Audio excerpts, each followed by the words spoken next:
Salam sejahtera buat kita semuanya. Apa kabar sahabat JBiser di seluruh Indonesia? Senang. Oke, hari ini saya ucapkan sebelumnya selamat Hari Raya Idul Fitri. Eh, Mohon maaf lahir dan batin pada semua teman-teman yang lagi menjalankan, ya, lagi merayakan Hari Raya. Kita mohon maaf lahir dan batin. Baik, teman-teman, hari ini saya pribadi ditugaskan oleh Joyces untuk sharing pada Anda semuanya, ya tepatnya saya bilang belajar bersama. Ya, namun sebelumnya kemarin kita sudah belajar kepada para pemimpin-pemimpin besar di Joybis, khususnya kepada Bapak Tony Suprianto. Beliau kemarin sudah mengajari kita bagaimana pentingnya mental pengusaha, ya kan? Wah, itu luar biasa sekali. Karena start awal kita membangun bisnis ini itu dari mental. Saya masih ingat waktu itu saya mempunyai guru besar di Bandung namanya Dewa Eka Prayoga. Beliau mengatakan pada saya di saat saya waktu itu usaha saya jatuh, saya datang pada beliau, beliau mengatakan, "Pak Egi, kaya itu bukan urusan uang, kaya itu mental," katanya beliau. Ya, karena kalau kita mentalnya pengusaha, uang itu hanya urusan waktu. Jadi sekali lagi, kaya itu bukan urusan uang, tapi kaya itu urusan mental. Dan itu kemarin ditekankan lagi oleh pelatih kita semuanya, Bapak Tony Suprianto. Itu start awal, ya. Karena itu modal paling penting di bisnis ini, menjaga mindset, ya kan. Beliau selalu menekankan pada saya, hati-hati dengan mindset, ya kan. Mungkin hari ini mindset kita udah benar nih, ya. Tapi ternyata dalam 10 menit ke depan mindset kita itu bisa berubah, ya. Tergantung dengan siapa kita bergaul. Makanya disebutkan kesuksesan kita di bisnis ini tergantung dua hal. Pertama, dengan siapa Anda berkumpul tiap harinya, ya. Kemudian yang kedua, buku apa yang Anda baca. Insya Allah kalau dua hal ini masih tertata dengan baik, ya, kita insya Allah on the track dalam bisnis ini.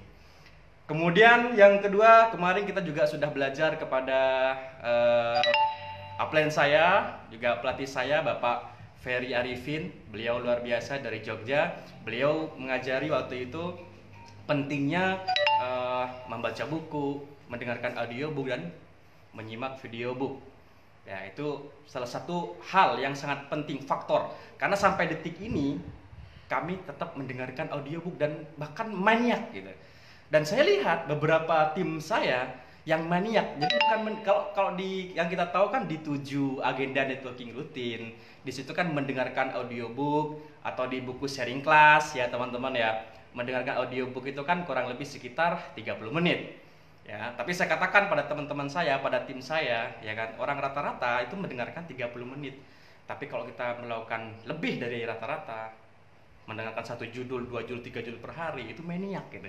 Dan saya lihat pertumbuhannya luar biasa, passion dan semangatnya itu beda gitu, ya kan. Jadi kemarin kita sudah ditekankan belajar lagi pada Bapak Ferry tentang pentingnya mendengarkan audiobook. Dan saya betul-betul menyimak, bahkan saya ulang-ulang itu materi dari beliau waktu itu. Karena memang faktor itulah. Jadi sampai detik ini saya rasakan yang membuat kita begini ini karena audiobook, videobook, membaca buku. Coba aja teman-teman rasakan bagaimana ketika sudah mendengarkan Pak Joko di situ, apalagi menyimak video book itu, yang awalnya saya lemes, habis menyimak, gitu kan. Kemudian yang berikutnya kita sudah belajar dari Ibu Caroline, ya. Saya juga ulang-ulang mendengarkan materi beliau, luar biasa sekali. Sahabat kita tuh, ya, seorang perempuan. Bagi saya kalau laki-laki sukses di bisnis itu biasa. Tapi kalau perempuan yang sukses di bisnis ini itu baru luar biasa.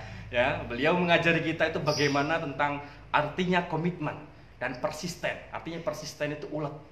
Ya, beliau berjuang membangun bisnisnya di luar pulau, artinya kota ke kota. Ya, mungkin bagi kita, saya pribadi mungkin masih belum seperti beliau, ya. Makanya saya banyak belajar dari Ibu Caroline kemarin itu. Pentingnya komitmen dan persisten dalam membangun di sini. Makanya sampai detik tak heran bisnis beliau berkembang di luar pulau dan beberapa kota di Indonesia. Dan bahkan beliau juga sudah mendapatkan reward pos 2, ya. Bismillah, insya Allah kita segera menyusul. Ibu Caroline luar biasa, Anda luar biasa. Kemudian yang terakhir kemarin juga yang sempat saya ulang-ulang terus materi dari salah seorang sosok yang memang saya kagumi juga di sini, ya. Beliau seorang tokoh, ya, di agama. Saya bilangnya Pak Ustadz, ya, dari Pak Ustadz Yamin. Kemarin kita belajar tentang beliau mengatakan kalau motifnya sudah jelas, kan begitu kan. Artinya apa? Tentang pentingnya, tentang tujuan, goals dan impian. Ya, jadi saya banyak belajar dari beliau kemarin. Saya buka lagi Dreambook saya karena beliau kemarin mengingatkan saya kembali tentang pentingnya tujuan yang jelas itu di BIS ini. Karena saya melihat beberapa teman-teman saya, orang-orang hebat di BIS ini yang pernah saya sponsori atau kita di kedalaman mempunyai tim-tim hebat, mereka tidak punya tujuan yang jelas, hanya modal semangat tapi nggak punya goals, nggak punya dreams, ya kan. Modal semangat, petentang petenteng ke barat ke timur, modal semangat tapi nggak punya tujuan gitu. Apa yang terjadi? 3 bulan habis gitu, udah muntaber, mundur tanpa berita gitu. Ya kan, makanya kemarin beliau Pak Ustadz Yamin mengingatkan kembali tentang pentingnya impian dan tujuan yang jelas itu. Terima kasih Pak Ustadz kemarin. Dan bagi saya sudah cukup gitu. Dan ternyata kemarin Pak Haji telepon saya, juga Pak Yoga minta saya ditugaskan untuk ngisi apa lagi, semua udah cukup gitu. Ya kan? Saya kebagian porsi apa? Semuanya sudah disampaikan oleh pembicara-pembicara kita. Ya. Namun hari ini ditugaskan untuk memberikan materi edifikasi dan good promotor. Sebetulnya Bapak Ibu, edifikasi mungkin sudah kita dengarkan berulang-ulang di kasetnya Pak Joko ya, di audiobook, karena beliau sudah menjelaskan tentang edifikasi itu apa dan good promotor itu apa di situ, dan sangat detail sekali. Jadi hari ini saya akan sharing pada Anda tentang pentingnya edifikasi dan good promotor ini dari sudut pandang yang berbeda gitu. Artinya apa yang saya alami dalam membangun BIS ini dari awal, aura saya memang dua hal ini. Jadi bagi saya edifikasi dan good promotor ini adalah satu kesatuan yang tidak bisa dipisahkan, dan inilah yang saya lakukan. Makanya saya sering bilang, ketika saya mempunyai beberapa tim yang hebat-hebat, saya nggak jago gitu. Saya cuma mendalami betul apa yang namanya edifikasi ini, kemudian apa yang namanya good promotor gitu. Nah, jadi hari inilah saya akan sharing pada Anda, ini lebih tepatnya sih testimoni gitu, apa yang kita alami di lapangan tentang pentingnya edifikasi dan good promotor itu untuk membuat BIS kita lebih melesat lagi ya. Pertama, kita sudah tahu ya arti edifikasi dari audiobooknya Pak Joko ya kan. Beliau sudah detail banget di situ menjelaskan tentang edifikasi. Ya, saya lebih sederhana lagi menyampaikan dari versi saya. Sebetulnya apa sih edifikasi dan good promotor itu? Teman-teman begini, jadi edifikasi itu kita mempromosikan atau memberikan power, memberikan tahta pada orang ketiga. Kalau kita, ya apa sih yang kita edifikasi di sini? Banyak hal ya Pak Joko bilang, itu bisa produk, bisa company, bisa support system, banyak hal. Cuman sekarang yang ingin saya bahas itu lebih ke antara upline dengan downline. Jadi edifikasi itu apa sih? Ya, bagi kita yang baru bergabung di BIS ini, jadi edifikasi ini sangat penting, baik bagi kita yang baru bergabung di BIS ini ataupun kita yang sudah lama mempunyai tim yang besar, grup yang besar. Dan karena saya pribadi melihat di lapangan beberapa tim yang tidak terbangun edifikasinya, itu pertumbuhan grupnya itu sangat lambat, bahkan susah untuk berkembang gitu. Artinya kalau boleh saya katakan, edifikasi itu ibaratnya seperti rumah kita membangun pondasi. Membangun edifikasi di dalam sebuah grup itu perjuangannya itu luar biasa gitu. Luar biasa, perjuangannya lama sekali, tapi membongkarnya itu cepat gitu. Jadi di tengah hitungan detik, edifikasi yang dibangun dalam sekian lama itu bisa hancur dalam sekian detik, sekian menit gitu. Nah, jadi itulah. Jadi apa sih edifikasi? Kita memberikan power, memberikan tahta pada orang ketiga.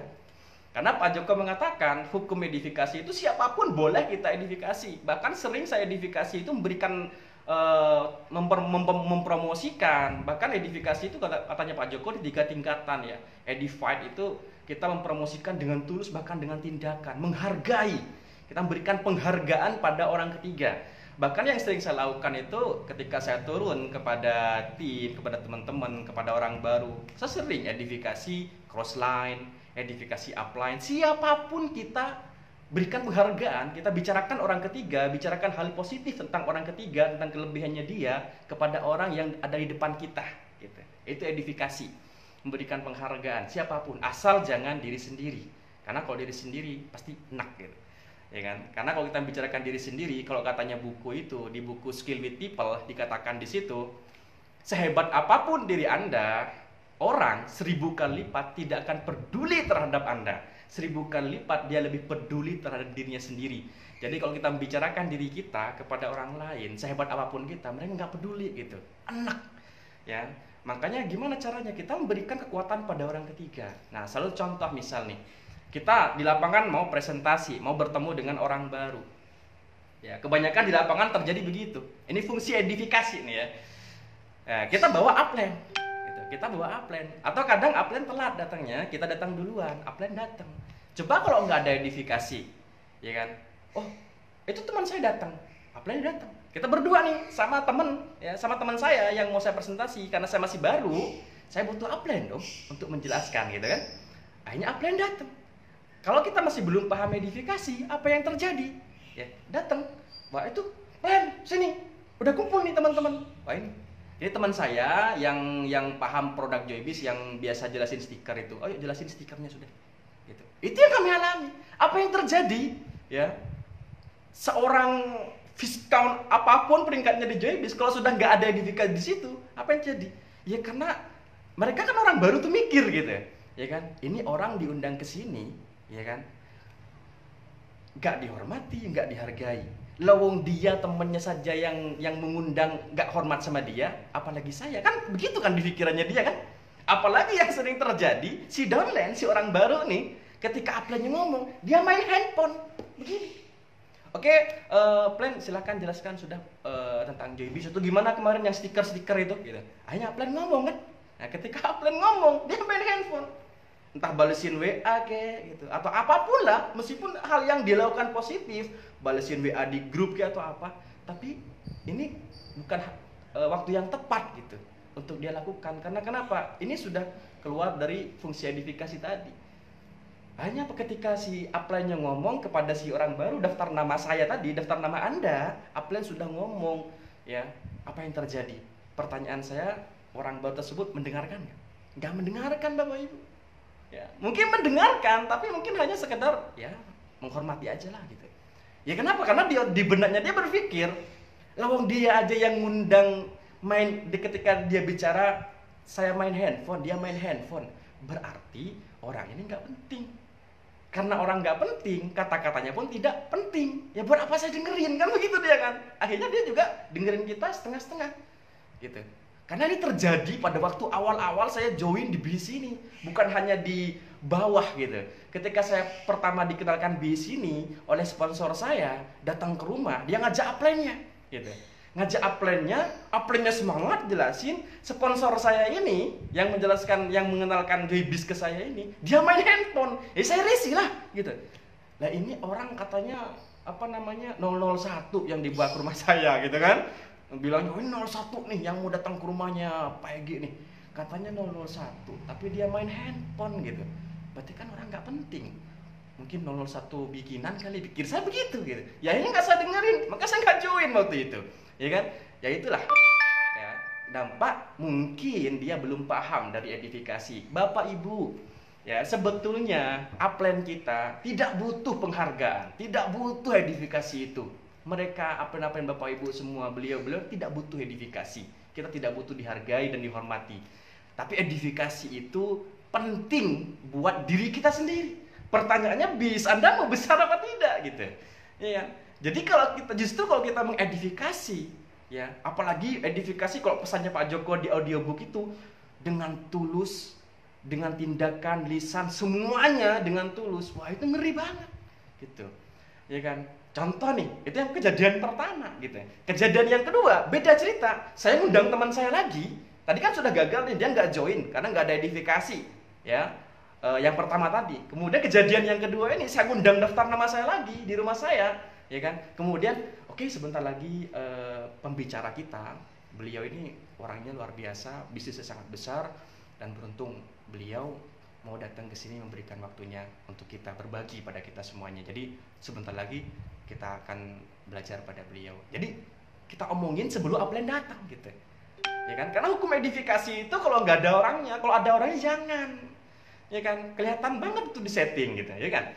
Habis itu upline datang gitu. Ketika upline datang, waduh, upline. Nah, ayo berdiri. Bahkan kalau katanya Pak Joko, tempat parkirannya pun disiapin gitu. Ya kan?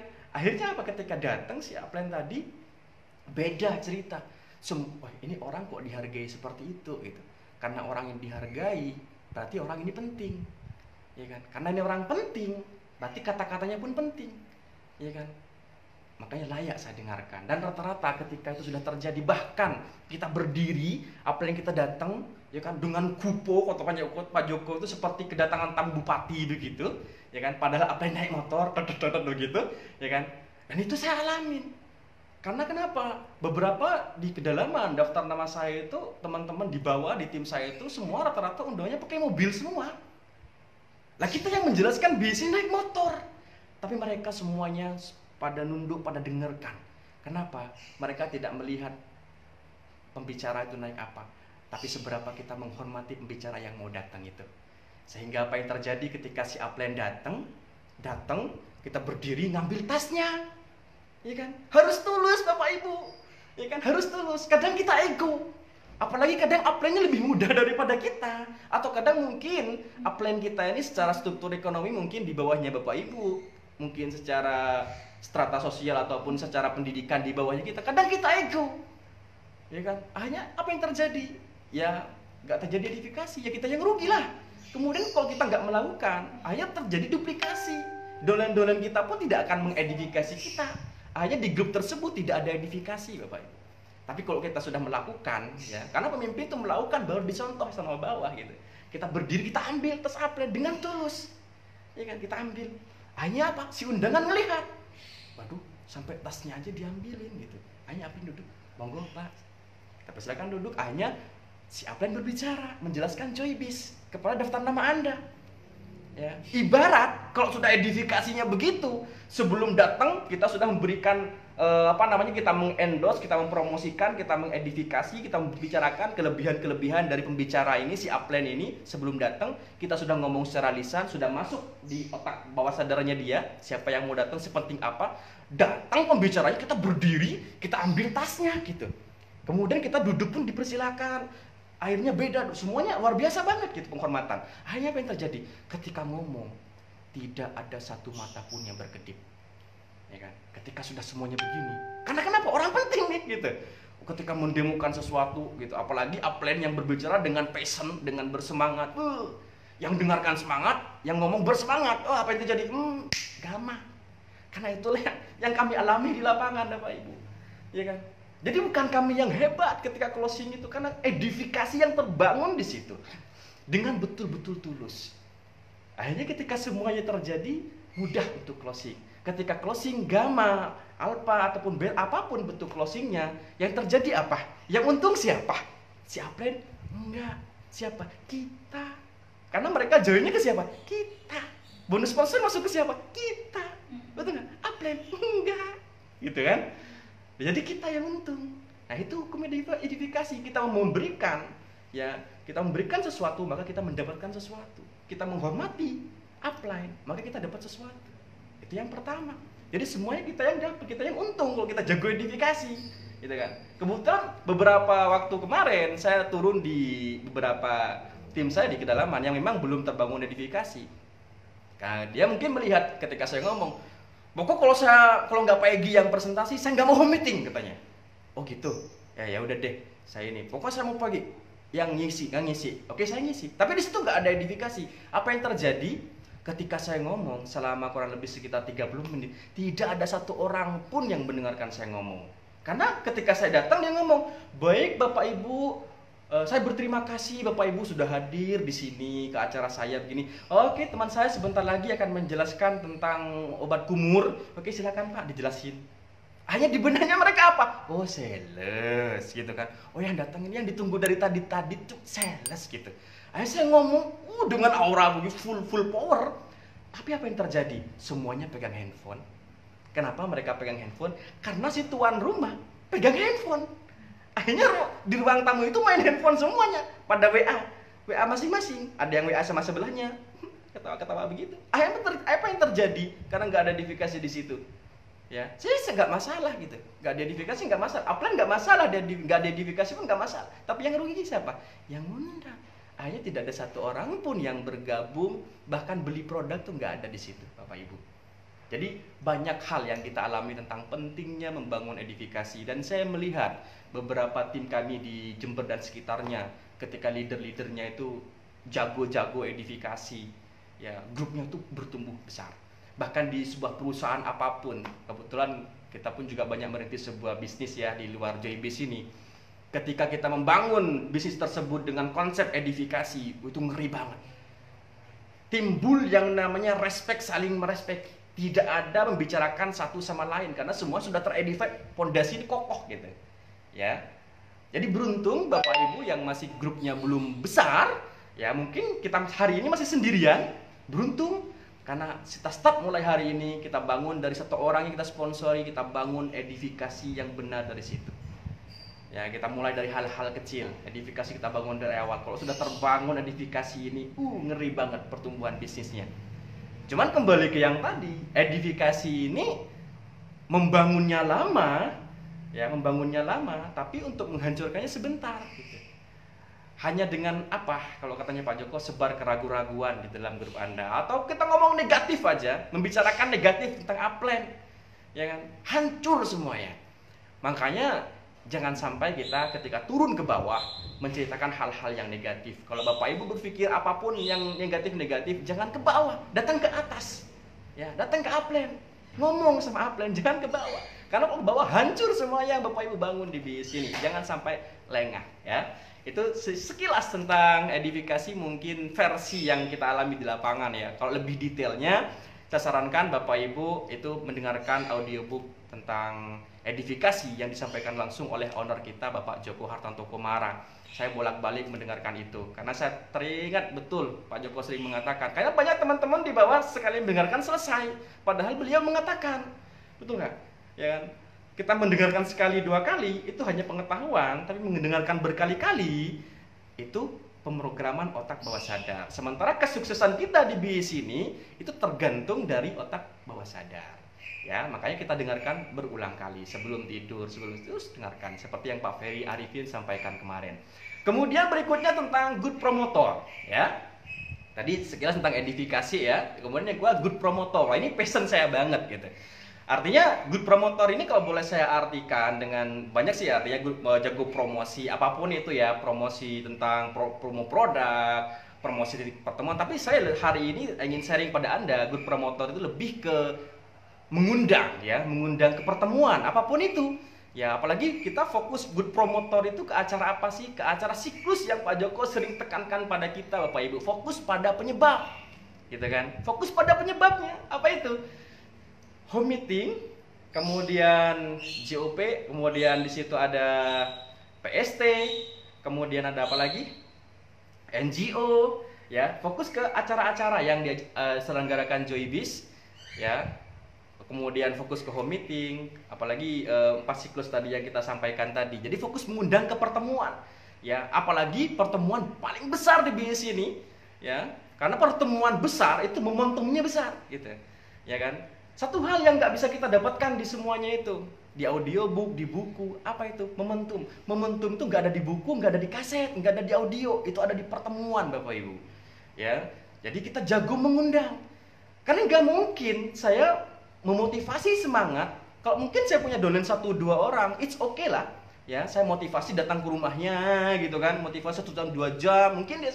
Kalau kita punya downline 100 sampai 10, 100, 1000 orang kan kita sudah gak mampu dong motivasi. Makanya di BIS ini don't be a good motivator, just be good promotor. Jangan jadi seorang motivator seperti motivator di luar sana. Kita nggak perlu di BIS ini, nggak perlu jago bicara, gitu kan? Nggak perlu jago bicara. Peter ngomong nggak perlu. Yang kita lakukan apa? Jago promosi aja, jago mengundang. Kalau bahasa sederhananya apa? Tukang ngopiak-ngopiak. Iya kan? Tukang ngopiak-ngopiak Bapak Ibu. Jangan adem jadi leader itu. Jadi pemimpin jangan adem gitu. Artinya harus semangat, harus bergairah gitu. Harus punya passion. Ya, satu contoh nih. Kita ada pertemuan, ada home meeting, ada GOP di kota Anda, kemudian ada NGO atau PST, ya. Kita lihat di situ, mungkin kita punya downline, ada yang di situ datang sendirian, ya. Ada yang kedua dia mengundang banyak, gitu. Ya, kebanyakan orang mengatakan mengundang di bis ini susah. Ya kan? Mengundang di bis ini susah. Banyak yang mengatakan begitu.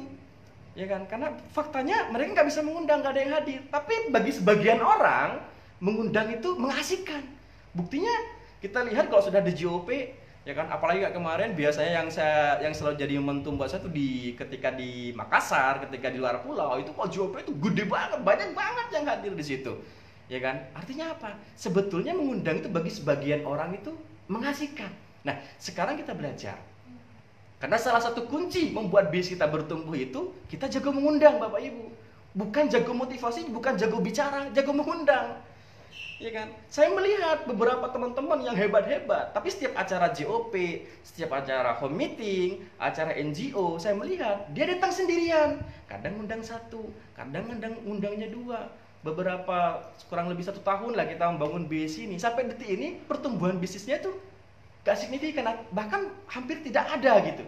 Kenapa? Kalau katanya teman-teman 4L, lo lagi gitu. Ya kan? Artinya nggak ada pertumbuhan di situ. New aplikasi nggak bertumbuh, karena nggak jago mengundang, datang sendirian. Karena bis ini itu pertumbuhannya kalau ada pertumbuhan ledakan aplikasi, pertumbuhan aplikasi di situ. Dan itu kuncinya dari mana? Jago mengundang, gitu kan. Nah, jadi saya lihat beberapa teman-teman, beberapa leaders, dia juga mengundang. Ya, dia ngundangnya banyak, ya kan.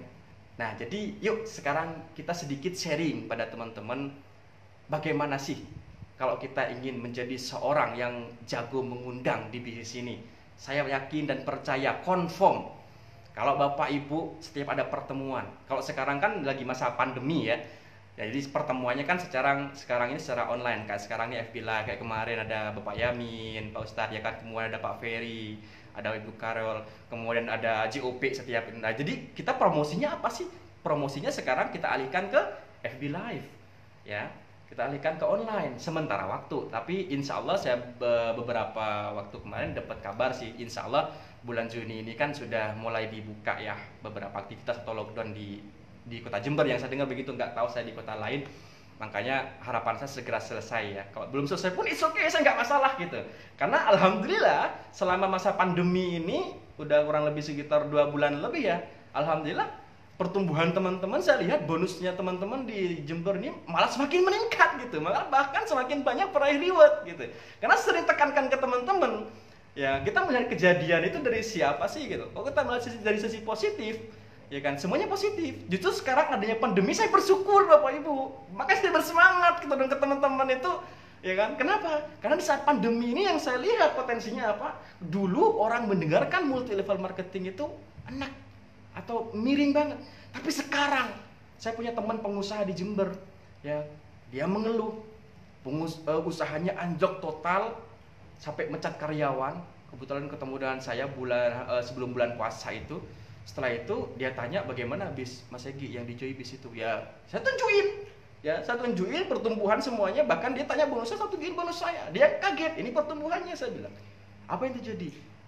Mindsetnya berubah gitu. Makanya saya bersyukur. Apapun yang terjadi saya bersyukur. Dengan adanya pandemi saya bersyukur. Ini peluang buat saya nih gitu kan. Yang awalnya orang nggak terlalu peduli ya dengan produk kesehatan, sekarang peduli banget gitu. Kita ngomongin Joy Moon Mac, Joy Propolis, Joy Polin, peduli banget. Apalagi yang sering kita ngomongin kan, virus itu sebelum masuk ke dalam tubuh dia di sini dulu 9 jam. Makanya kalau kita rutin menggunakan Joy Polin, insya Allah aman. Wah, tuh ngeri banget kan, artinya orang butuh gitu. Makanya kita syukuri sebuah kejadian ini. Jadi sementara waktu di masa-masa pandemi ini, ya, kita tetap jago mengundangnya kemana? Ke acara JOP, ya, kemudian acara FB Live yang lain, apapun itu, testimoni semuanya secara online. Tapi nanti kalau sudah berubah ke offline lagi, artinya sudah kembali normal, ya yuk kita jago mengundang di setiap acara. Nah, sekarang bagaimana sih beberapa cara yang kita lakukan untuk mengundang banyak gitu. Yang pertama yang harus kita lakukan adalah satu, keputusan dulu, ya, keputusan. Ya, ketika ada acara, ya, kita harus membuat keputusan, mengundang berapa. Ya, kalau saya bicarakan keputusan ini berarti mengarahnya ke apa yang disampaikan Pak Ustadz Yamin kemarin, goalsnya. Ya kan? Putuskan dulu Anda mengundang berapa. Karena saya melihat setiap ada apapun, mau ada acara pertemuan, kemudian promo, reward, apapun yang disediakan perusahaan dan yang dapat gitu. Dan yang mengundang banyak di pertemuan itu, orang yang mengambil keputusan di saat saya turun ke sharing class memberikan informasi, ini ada pertemuan nih, NGO atau ada reward nih, ya. Jadi orang yang mengatakan, yes, saya mengundang sekian, yes, saya mau itu. Nah, rata-rata orang yang membuat keputusan itulah yang bisa mengundang banyak gitu. Ya kan? Artinya buat keputusan dulu. Terus yang kedua apa? Yang kedua kita harus mempunyai passion gitu. Artinya bagaimana mengedifikasi, mempromosi pertemuan tersebut. Terus yang ketiga, dalam mengundang itu mindsetnya, ya mindsetnya itu kita selalu ingin berbagi. Mengundangnya dengan cara yang lebih, ya mengundang dengan cara yang lebih. Karena banyak ketika kita sudah ada acara, lawang yang memutuskan saja untuk mengundang sekian, yang hadir tidak sesuai. Apalagi yang tidak buat keputusan, mengalir gitu. Oh acara JOP, oh acara NGO, tapi nggak buat keputusan mengundang berapa gitu. Ya, mengalir aja. Akhirnya yang terjadi apa? Yang ngundangnya setengah-setengah, ya hasilnya setengah-setengah lah. Gitu kan? Lawang yang ngundangnya dengan ngotot aja yang hasil masih 50%, apalagi yang setengah-setengah. Hasilnya apa? Yang datang ya kita sendiri gitu. Akhirnya ketika ditanya sama Plan, sendirian? Iya Plan, kok nggak bawa undangan? Sudah ngundang Plan, tapi nggak ada yang datang gitu. Nah, kalau memang ngundang nggak ada yang datang, kita lihat di sebelah ada yang mereka ngundang yang hadir puluhan bahkan ratusan, grupnya dia hadir gitu.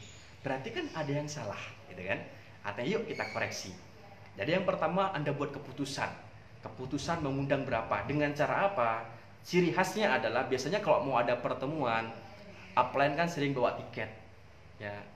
Kuncinya adalah jangan menunggu undangan baru kita membeli tiket, tapi kita putuskan dulu mau ambil tiket berapa. Urusan mau datang atau tidak datang itu kontrol Tuhan. Ya, pertama putuskan dan paksa diri. Karena sukses harus dipaksa, Bapak Ibu. Tidak ada yang nggak mengalir, nggak bisa, harus dipaksa gitu. Semua orang itu punya sifat yang namanya MALAS, malas. Jadi harus dipaksa. Ya, jadi kalau Upline memaksa Anda untuk mengambil tiket dengan jumlah yang baik, bersyukur. Berarti Upline Anda peduli terhadap Anda. Ya kan? Bersyukur gitu. Jadi putuskan, karena saya sering sama Upline dipaksa untuk sukses ngambil tiket itu. Akhirnya ketika sudah kita ngambil tiket, kita bayar tiket itu, mau tidak mau, tidak ada cara lain. Ibarat filosofinya itu kita sudah bakar kapal gitu. Kapalnya udah dibakar nih. Nggak ada cara lain selain tiket ini saya promosikan gitu. Karena sudah dipaksa kan, akhirnya kita promosinya ngotot banget. Karena kenapa? Kita sudah beli tiket, ini harus laku gitu. Sering saya bilang ke teman-teman di Jember beberapa tim yang promo, pantang pulang sebelum tiket ini keluar dari daftar nama. Kalau JOP ya, kalau NGO berarti downline gitu. Artinya apa? Bahkan bahasa ekstrim yang sering saya katakan, oke deh, kalau urusan makan mungkin saya bayar, tapi hari ini atas nama sahabat, ya, kamu bayar tiket ini, ya kan? Yang penting bayar dulu. Karena ketika dia membayar, dia pegang tiket, urusan datang tidak datang itu urusan Tuhan. Tapi setidaknya kita memastikan ikhtiar kita itu sudah 70% hadir. Kenapa? Karena dia sudah investasi duit, bayar tiket. Yang kedua, dia pegang tiket gitu. Ya. Kebanyakan yang nggak hadir-hadir itu hanya sekedar diundang, nggak pegang tiket, atau pegang tiket tapi nggak bayar. Ya, tapi nggak bayar mereka. Kadang tiketnya dikasih, makanya effortnya kurang. Iya kan? Jadi karena saya masih ingat kejadian saya waktu awal-awal, saya sangat negatif banget dengan bis ini. Karena sampai saya sumpah serapah ya. Setiap saya ketemu dengan teman-teman yang pengusaha-pengusaha, saya selalu ngomong, ya, jangan ikut MLM. Saya sudah di situ 3 tahun yang lalu berjuang ke sana kemari gitu kan. Yang ada apa? Capek, gak sesuai dengan apa yang kita keluarkan. Saya sudah negatif sekali. Ya, ternyata waktu itu upline saya datang, itu sponsor saya datang, ya kan, datang promosiin tiket itu, tapi dia nggak mau. Ya sudah, saya mau datang gitu. Tapi dia apa? Dia pinter. Ya Pak Egi kan mau datang, dibayar dulu ya tiketnya. Ini tiketnya 10.000 katanya. Oh ya udah deh 10.000. Saya bayar 10.000. Padahal saya niat mau datang tuh nggak ada, karena saya tahu di tanggal tersebut saya waktu itu masih ingat, saya masih nimbang jahe. Karena waktu itu saya masih kirim jahe ya ke Timur Tengah, saya nimbang jahe. Habis itu saya masih ingat tanggal 10 Mei kalau nggak salah waktu itu ya, saya habis mandi sisiran begitu, sudah niat saya berangkat ke Gelantangan, jadi satu kota desa di Jember tempat jahe banyak di situ. Saya mau berangkat sudah rapi, udah sisiran begitu, ngelihat tiket gitu. Ngelihat tiket waktu itu pembicaranya upline saya, pelatih saya Bapak Arianto Subarkat. Saya lihat, aduh, iya ya. Saya punya janji mau datang ke pertemuan ini ya. Tapi gimana ya? Nah, itulah ada sesuatu gitu. Ketika saya melihat tiket di tempat saya bercermin tiap hari di kamar saya. Kalau saya nggak datang, ya apa kata nanti deh, yang penting saya berangkat dulu. Jadi saya mindsetnya saya sudah ngatur waktu. Ini kan acaranya kan jam 10, berarti saya berangkat langsung ke sana, yang penting ngurus orang nimbang, habis itu langsung saya berangkat ke acara. Akhirnya saya lakukan itu. Nah, jadi saya selalu belajar dari pengalaman pribadi Bapak Ibu. Jadi kalau dia sudah investasi, pegang tiket, kemungkinan datangnya itu besar. Ya. Jadi ngundangnya itu harus ngotot. Jadi pantang pulang sebelum dia bayar, kemudian pegang tiket.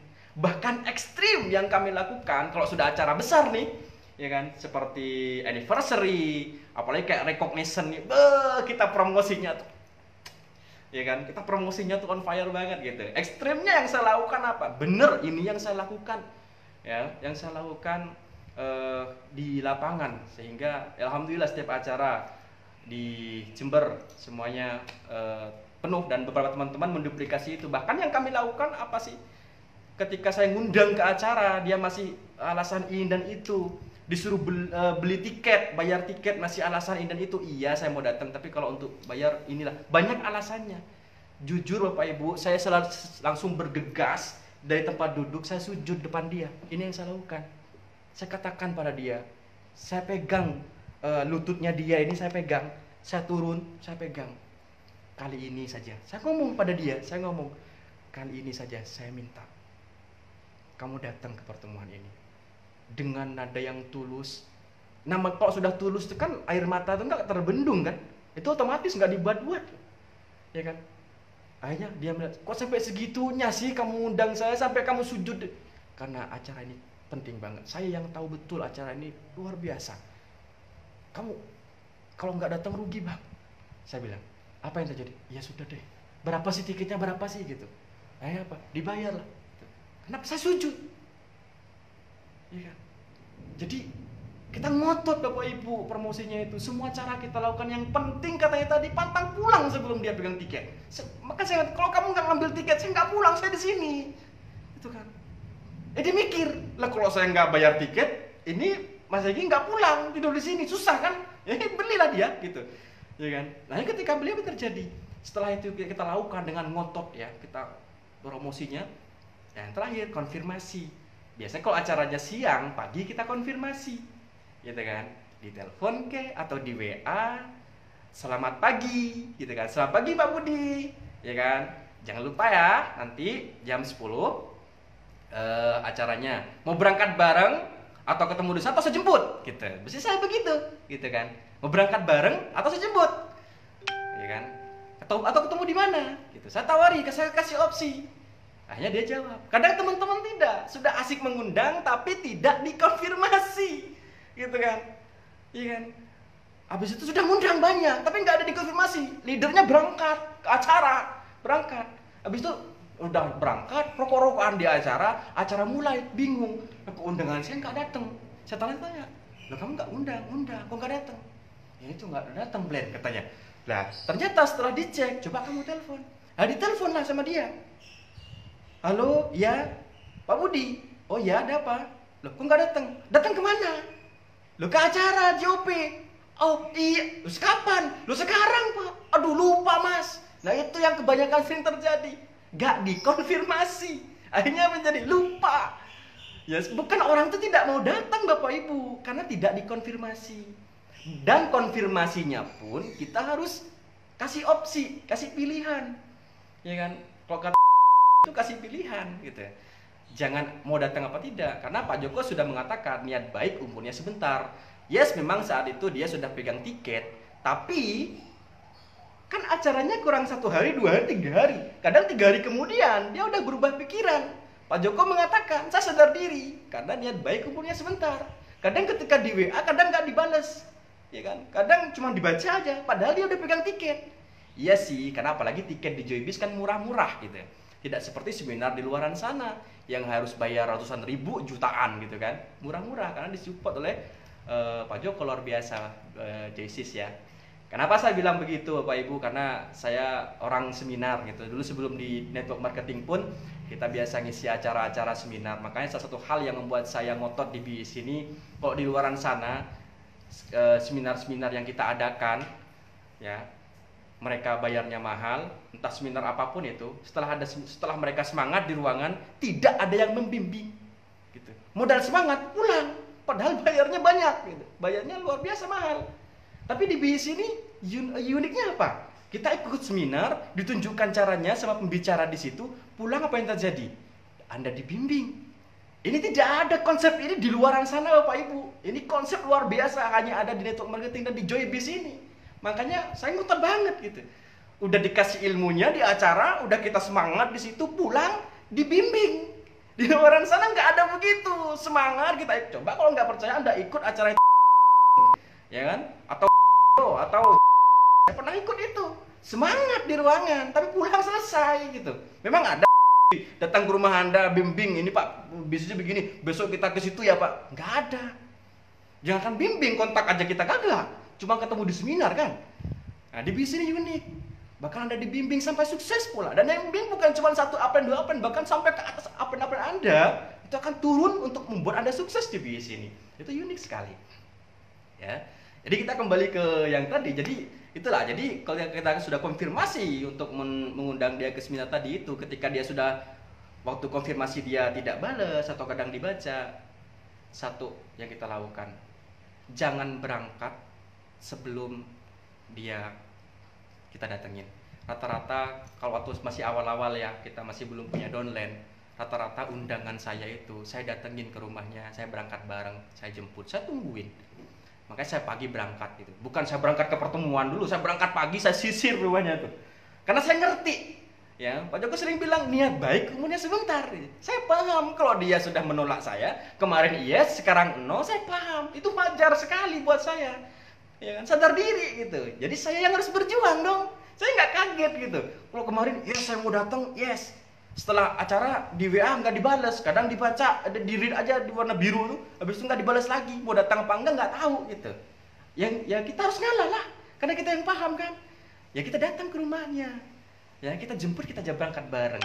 Karena kalau katanya buku tuh orang tuh akan sungkan untuk menolak yang kedua kalinya. Dan insya Allah kalau cara mengundangnya itu dilakukan dengan ngotot dan secara semua lini, secara ikhtiar kita maksimal Bapak Ibu, insya Allah setelah itu kita pasrahkan sama Tuhan. Ya, karena kita sebagai manusia hanya bisa berikhtiar, berusaha, hasil itu urusan Tuhan. Tapi yang jelas pantaskan dulu, ya kita pantaskan diri pada Tuhan bahwa kita sudah usaha dengan cara maksimal, baru Tuhan akan berikan pada kita. Karena Tuhan akan memberikan sesuatu yang pantas pada orang yang pantas menerima gitu. Tuhan akan memberikan sesuatu pada orang yang pantas menerima. Jadi kita pantaskan diri, perjuangan kita itu maksimalkan sehingga Tuhan akan berikan. Jadi itulah yang kami lakukan tentang edifikasi dan good promoter di sini. Mulai dari awal saya join, itulah yang kami lakukan Bapak Ibu. Bahkan waktu itu saya masih ingat ketika acara anniversary di Jogja waktu itu, kami tantang sama upline kami Bapak Tony, Mas Egi bisa ngundang 500? Bisa, saya bilang begitu. Jadi saya selalu mengatakan siap aja. Kalau upline saya mengatakan begini, siap aja. Karena sering saya mengatakan, kalau saya suka konsultasi ke Pak Tony, ke Pak Rian, ya kan, saya sering mengatakan pada beliau, saya ingin ini, tunjukkan caranya, saya kerjakan gitu. Jadi apapun yang dikatakan upline saya siap. Urusan apapun hasilnya urusan nanti gitu. Yang penting saya berjuang aja, tanya caranya saya lakukan gitu. Saya nggak banyak mikir. Makanya saya sering mengatakan pada dolen-dolen saya, di bis ini kita nggak perlu berpikir. Banyak teman-teman saya kebanyakan mikir, apalagi leader ex-leader yang dibangga-banggain itu bergabung ke Joybis yang katanya dia pernah hebat di perusahaan sebelah, justru itu yang nggak bisa besar di bis ini. Kenapa? Kebanyakan mikir Bapak Ibu. kebanyakan mikir. Upline ngomong dipikir, upline ngomong kepinteran, saya bilang. Ya kan? Upline ngomong dipikir, karena dia merasa pengalaman saya kan lebih gitu. Egonya keluar, jubah kebesarannya masih ada. Alhasil apa? Banyak saya melihat beberapa tim saya yang hebat-hebat di BSC ini. Saya tahu betul kapasitasnya. Menurut saya dia ini akan jadi. Gitu. Menurut saya dia ini, akan besar bisnisnya. Tapi banyak mikir, hanya nggak jadi besar. Upline ngomong masih dipikir, upline ngomong dipikir. Makanya di BSC ini nggak perlu dipikir. Kita cukup tanya pada upline, dijelaskan sama upline, kerjakan. Ya kan? Banyak teman-teman bukan bertanya pada upline, tapi mempertanyakan. Kita mempertanyakan. Apa sih mempertanyakan itu? Kita tanya, upline jawab, tanya kok bisa gitu, kok bisa gini, kok bisa gitu. Ini mempertanyakan namanya, bukan bertanya gitu. Ya, jadi sekali lagi di BSC kita tidak perlu banyak berpikir. Cukup tanya caranya, upline jelaskan, lakukan. Satu kata, siap, lakukan. Insya Allah saya yakin bisa, pasti bisa. Ya. Dan terakhir dari saya buat Bapak Ibu, ya setelah kita sharing tentang edifikasi dan good promotor, ya terakhir dari saya itu adalah kuncinya passion. Ya, apapun yang terjadi passion. Karena saya sering baca di sebuah artikel, belum ada sejarah di bisnis apapun, ya rata-rata orang sukses itu pasti semangat. Coba Anda lihat Ibu Susi, ya kan? Wah, itu jagonya passion menurut saya. Beliau kalau ngisi, makanya grupnya besar. Ya, kemarin kita belajar kepada Bapak Muhammad Yamin, Pak Ustadz, itu luar biasa semangatnya. Jadi rata-rata orang sukses semangat, apalagi kalau saya ke Jakarta, yang paling saya suka tuh ketemu dengan Pak Jenderal, ya. Gak usah gini, toskan aja dengan dia begini, tangan saya sakit. Saking semangatnya gitu. Artinya beliau tuh ngomong berapi-api, ya. Karena belum pernah ada orang sukses tuh lemes. Harus punya passion Bapak Ibu. Itu kuncinya. Ya, saya masih ingat di awal-awal membangun BSC ini, ya, di awal membangun BSC ini, bonus itu waktu itu masih kecil sekali. Masih awal-awal ya, masih kecil ya. Waktu itu kan ya wajar dong gitu, masih kecil gitu. Tapi saya selalu bersemangat. Bahkan saya masih ingat, mungkin hari ini hadir ya dolen saya, Viskon Joybis Planner yang Eagle Ibu Intias itu, beliau kerja di salah satu rumah sakit di Kota Jember, ya. Waktu itu beliau kedalaman ke-7, dari saya kedalaman 7. Daftar namanya Pak Henry. Saya presentasi waktu di awal-awal di rumahnya Pak Henry, beliau diundang ke situ, saya datang. Saya ngomong gitu kan. Ngomong, akhirnya ternyata dia join, dan waktu itu ngambil paket JPS, ya. Ngambil paket JPS. Beliau katakan pada saya, Pak, jujur, saya bergabung ini bukan karena produk, bukan karena Joybis, tapi ngeliat Bapak semangat ini saya suka, saya join katanya. Jadi semangat menarik orang semangat gitu. Ya kan? Jadi saya masih ingat kata-kata itu karena beliau tuh selalu sering ucapkan. Ya, karena modal kita emang semangat dari awal-awal bangun bis ini, Bapak Ibu. Karena kenapa sih kok saya selalu semangat? Karena saya selalu teringat pesan pelatih saya, Bapak Tony Suprianto. Beliau selalu mengajarkan pada saya. Dan Mas Egi, membangun bis ini ada 3 hal, beliau sering mengatakan, ada 3 tingkatan. Tingkatan pertama itu mengimani, gitu. Itu mengimani, modal iman dulu, gitu. Ya, mengimani dulu. Meskipun bonus belum besar, iman dulu. Yang penting percaya dulu. Sama kayak kita, seorang Muslim. Kenapa sih kemarin selama bulan puasa kita berlapar-lapar gitu kan? Kenapa sih harus sholat? Karena kita tahu ada surga, ada neraka, gitu. Pertanyaan saya, memang kita tahu panasnya surga kayak apa? Kan kagak gitu. Karena kita modal iman aja, betul kan? Kita melakukan semuanya dengan tulus karena iman. Sama di bis ini, mau bonus kita belum besar ke, mau belum punya downline ke, mau apapun, apalagi yang masih baru, semangat aja. Karena yang pertama iman. Bukan hanya yakin, tapi di atasnya lagi, di atas tingkat lagi, yakin itu mengimani gitu. Ya, setelah kita iman, ya contoh nih, kita mengimani bahwa kita akan punya goals tembus pairing kita dalam 1 hari misalkan 1 juta gitu.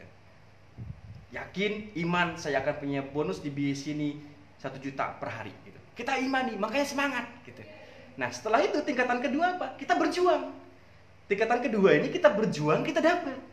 Kita berjuang, kita dapat gitu. Tingkatan kedua, kita berjuang, kita dapat. Nah, waduh, kalau sudah kita berjuang, kalau berjuang gak dapat gimana? Ya nggak apa-apa Bapak Ibu. Memang hukumnya kalau kita berjuang harus dapat. Kalau nggak dapat, ya belum saatnya berarti. Iya kan? Banyak teman-teman berjuang nggak dapat menyerah gitu. Memang sih punya goals, ya punya impian, tapi nggak dapat menyerah. Berarti dia belum mendengarkan materinya Ibu Caroline, belum tahu arti dari persisten. Persisten itu apa? Ulet. Mau dapat nggak dapat, yang penting caranya sudah tunjukin sama upline dengan track yang benar saya kerjakan. Dapat nggak dapat, nggak urus, yang penting saya lakukan. Saya yakin suatu saat pasti dapat gitu. Ya kan, itu ilmu kan dari Bu Caroline kemarin saya dapat, ya kan. Banyak teman-teman di sini berjuang nggak dapat, menyerah gitu, ya kan. Memang kita dapat nggak dapat gitu, tapi ujungnya dapat gitu. Nah, jadi yang nggak dapat sudah menyerah, tapi teman-teman yang tidak tetap menyerah, ya artinya yang persisten tadi sampai detik ini bertahan, dan sekarang saya melihat pertumbuhan bisnisnya luar biasa. Kenapa demikian Bapak Ibu? Karena yang saya tahu, ya yang saya pahami di sini, Tuhan tidak akan memberikan apa yang kita inginkan, tapi Tuhan akan memberikan apa yang kita butuhkan. Jadi mungkin ketika kita sedang berjuang, mungkin belum dikasih grup yang besar. Saya sering ngomong ke beberapa downline saya yang ngotot berjuang, belum besar grupnya, sudah ngotot belum besar, bonusnya masih belum seberapa. Saya katakan, karena kita belum siap, gitu kan. Coba, sering saya ngomong gitu. Ya, kalau seandainya apa yang kita inginkan Tuhan kasih di saat kita belum siap menjadi seorang pemimpin, belum siap membantu, memfollow up, belum siap semuanya, dikasihlah si mutiara bagus tadi, apa yang terjadi? Tidak kebimbing Bapak Ibu. Akhirnya si mutiara tadi terbengkalai. Ya. Jadi kenapa sih si mutiara-mutiara itu di dua leg kita itu kan bisnisnya sederhana gitu. Bahkan saya mengatakan sederhana banget, bahkan mudah banget. Hanya dengan dua leg kita bisa passive income pensiun. Pertanyaan kan sederhana, hanya menemukan satu orang yang lebih semangat daripada kita, satu orang di sini yang semangatnya seperti kita, satu orang di sini semangatnya seperti kita, hanya dua orang begini, bisanya pasti besar. Nah pertanyaannya kok belum dikirim si dua mutiara ini, gitu kan? Dua orang ini kok belum dikirim sama Tuhan? Karena Tuhan tahu belum saatnya, gitu. Kadang kalau dikirim di saat belum saatnya, akhirnya apa yang jadi? Gak dibimbing, tidak diayomi, akhirnya terbengkalai, akhirnya mereka gak jalan, gak aktif. Hanya kita yang menyesal. Maka kita bersyukur apapun kejadiannya. So, siapkan diri dulu, karena kalau sudah siap pasti Tuhan kasih, ya. Sekali lagi, Tuhan tidak akan memberikan apa yang kita inginkan, tapi Tuhan akan memberikan apa yang kita butuhkan. Ya, mungkin di saat itu kita masih butuh untuk mengembangkan diri dulu, ya, karakternya dulu, membangun karakter building dulu, ya kan. Ya, karakternya dulu kita bentuk dulu untuk menjadi seorang pemimpin yang layak dicontoh, layak diikuti banyak orang, Bapak Ibu. Itu tingkatan yang kedua tadi, ya. Kita berjuang, kita dapat. Itu tingkatan kedua. Tingkatan ketiga di bis ini, ya. Tingkatan ketiga di bis ini uniknya apa? Di Joy Bis ini, ya kan? Karena ada passive income-nya. Tingkatan yang ketiga ini Pak Tony sering meyakinkan saya, dan saya imani itu. Tingkatan yang ketiga, sebelum berjuang kita udah dapat. Nah ini yang unik Bapak Ibu. Sebelum berjuang kita udah dapat. Bahkan bangun tidur, cek handphone kita udah dapat gitu. Apa yang kita dapat? Goals tadi. Yang pertama, kita hanya modal iman saja bahwa kita akan punya bonus 1 juta per hari itu. Kemudian yang kedua, kita berjuang, baru kita merasakan bonus 1 juta per hari. Tingkatan yang ketiga inilah semua yang diidam-idamkan para pemimpin di sini. Artinya apa? Titik passive income. Sebelum berjuang nih, udah dapat gitu. Nah itu yang saya yakinin. Dan sering saya katakan, dan saya imani itu, bahwa kita semua akan sampai ke situ gitu. Dan saya rasakan sebelum berjuang udah kena nih gitu. Karena sebelum berjuang, sebelum turun udah break nih. Wih, ini siapa nih yang ini kan gitu kan. Jadi pasti semuanya merasakan seperti itu di sini. So, yuk kita yakinin kita harus punya passion yang kuat. Jadi intinya apa? Iman, modal iman. Kalau di agama kita diajari kan jelas di Al-Qur'an itu kullu amanu wa aminu gitu kan. Jadi yakini dulu baru kerjakan. Yakini dulu baru kerjakan, bukan kerjakan dulu baru yakin. Enggak, yakin dulu baru kerjakan gitu. Ya kan? Jadi yakin, jadi biar punya passion. Karena kalau Anda punya passion, ngomong sama orang tuh beda auranya. Ya, apalagi Anda turun di kedalaman, di meeting group, di sharing class, itu kalau Anda beraura tuh keren Bapak Ibu. Karena bonus Anda tidak kelihatan downline. Ya, tidak kelihatan. Passion ini yang mereka lihat gitu. Nggak peduli bonus kita berapa, tapi kita harus mengimani kita akan sampai di titik yang kita sampaikan tadi itu, tingkatan yang ketiga yang Pak Tony sampaikan tadi itu. Ya kan? Jadi passion itu kuncinya untuk sukses menjadi seorang jago edifikasi dan good promotor. Itu kuncinya di passion. Karena kalau Anda mengedifikasi upline, mengedifikasi apapun yang Anda edifikasi di bisnis ini, apapun yang Anda promosikan, kalau Anda dengan passion yang luar biasa, hasilnya ngeri gitu. Apalagi kalau katanya Pak Joko dengan merem begitu, meleleh semua gitu. Bener. Apalagi kalau kita ngomong, seperti apa sih Pak Haji PST itu kalau wah, PST itu kalau kamu itu wah, gitunya itu gitu loh. Ya, gitu. Akhirnya orang penasaran kan. Nah, jadi passion apalagi sambil merem katanya Pak Joko. Karena kalau sudah merem di audiobook dikatakan apa? Fokus. Kacamata kuda. Ya kan? Karena kalau sesuatu dilakukan sambil merem itu keren banget Bapak Ibu ya. Jadi kuncinya itu kita harus mempunyai passion. Ya. Karena belum pernah ada orang sukses ciri khasnya lemes, nggak ada. Orang sukses semangat. Ya. Yang ada kalau orang lemes ya, ciri-ciri orang lemes itu orangnya mungkin sedang ditagih-tagih utang, ya kan? Itu orang lemes kayak begitu tuh. Ya. Karena dari pikiran itu akan lahir ke tindakan. Makanya dengan audiobook itulah ya kita dibuat makin bersemangat. Jujur kalau saya tidak mendengarkan audiobook sehari aja, passion saya hilang gitu. Tapi kalau saya sudah mendengarkan audiobook sehari 3 kali, karena kebetulan kalau kita mendengarkan audiobook bukan 30 menit Bapak Ibu. Bahkan kemana beberapa teman-teman yang pernah jalan bareng ketika acara keluar kota dengan saya waktu itu, melihat saya kalau dengarkan audiobook tuh saya sering sehari 3 kali, 4 kali. 4 judul lah maksud saya, 3 judul 4 judul itu sering saya dengarkan. Jadi auranya itu beda gitu. Ya kalau udah nggak dengerin, aduh gitu. Kehilangan passion. Terus yang terakhir pesan saya adalah keputusan. Ya, semua yang kita bicarakan tadi tentang keputusan. Ya, kita sudah banyak belajar kemarin dari pembicara besar ya, pembicara dari Joy Biz. Kita sudah dapat ilmunya, mungkin Anda sudah konsultasi, semuanya sudah dapat. Tapi kalau Anda belum membuat keputusan, semua itu sia-sia, useless, kan? Useless Bapak Ibu. Ya, keputusan. Karena tadi saya bilang kan, rata-rata orang yang berhasil di bisnis ini, karena saya melihat dari kacamata apa yang saya alami di lapangan, tim-tim saya ketika saya promokan sesuatu, entah acara, entah reward, apapun yang dikeluarkan oleh Joy Biz, itu yang membuat keputusan itu yang dapat gitu. Lah kadang yang buat keputusan aja gak dapet, apalagi yang gak buat. Betul gak? Jadi kuncinya adalah keputusan. Ya, keputusan Anda itu mempengaruhi kesuksesan Anda di bisnis ini. Keputusan itu apa sih? Anda buat keputusan. Keputusan itu yes. Gitu. Apapun putuskan. Entah goals Anda, entah Anda mengundang berapa, apalagi nanti puncak momentumnya. Ya, itu ada acara anniversary di Tangerang nantinya di Hotel LU. Ya, Anda putuskan Anda mengundang berapa. Ya, karena kalau tidak Anda putuskan Bapak Ibu, Anda mengalir begitu saja, akhirnya waktu berjalan, tahu-tahu acara spektakuler yang ditunggu-tunggu semua leaders di seluruh Nusantara itu sudah H-1, kurang 1 hari. Masih mending. Tapi kalau udah malam, udah hari H, apalagi kalau acara sudah mau dimulai kurang 1 jam, Anda melihat grup di situ banyak, penyesalan terjadi di situ. Kok tidak saya yang mengundang?